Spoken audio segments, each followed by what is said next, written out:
Spend a few days in Boston with me. My husband travels a lot for work, and I love to travel with him. But let's be honest, really only when he goes to cool cities. We took a red-eye flight, so our first stop after dropping off our bags at the hotel was obviously coffee. I thought I was being really prepared by packing my raincoat and boots in case of rain, but I realized after we landed that I had failed to pack any other kind of jacket for a week on the East Coast in April. So an emergency jacket was purchased, and I'm honestly not mad about it. After a jacket was acquired, the bookstore tour of the East Coast could begin. There were so many bookstores in Boston that had cafes in them, and I just think every bookstore should also offer food. That way I can spend an entire day there without having to leave. My husband is very kind when we travel and follows me around to all the places I want to go, which mainly just includes bookstores and museums. I've discovered as an adult that I'm a big fan of Impressionist art, so we had to go see the Van Gogh exhibit at the Museum of Fine Art. The event my husband was working actually took place in this museum, and in reality, I got jealous and had to make sure I got to visit this museum as well. For dinner, we went back to a restaurant that we've been to before, and we talk about the food here regularly, particularly these arancini. And the waitress told us we ordered the best pizzas on the menu, which satisfied my need for external validation for the day.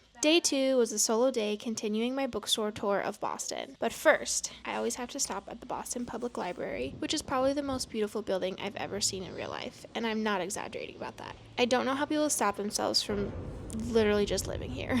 Then it was time for a bookstore and another bookstore and another bookstore and another bookstore. I had lunch at a bookstore, obviously, called Beacon Hill Coffee and Books. It's literally inside an old house. There's a cafe downstairs and the bookstore is on the upstairs level.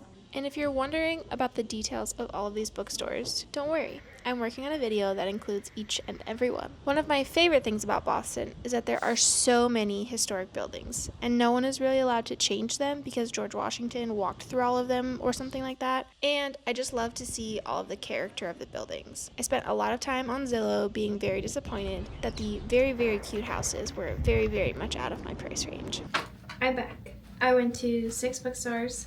It's been a little less than 6 hours. 11,646 steps. Can you see it? I look disheveled because it's windy out there, but we did our bookstore tour of the trip. I bought 3 books, and yes, I went to 6 bookstores, which means that 3 of them I didn't buy books from, but I'm trying to be reasonable, and I can't take that many books home. I wish I could, but that's our book tour of Boston. The rest of the evening was spent drinking some Diet Coke and relaxing. Love you, Boston, and thanks for watching.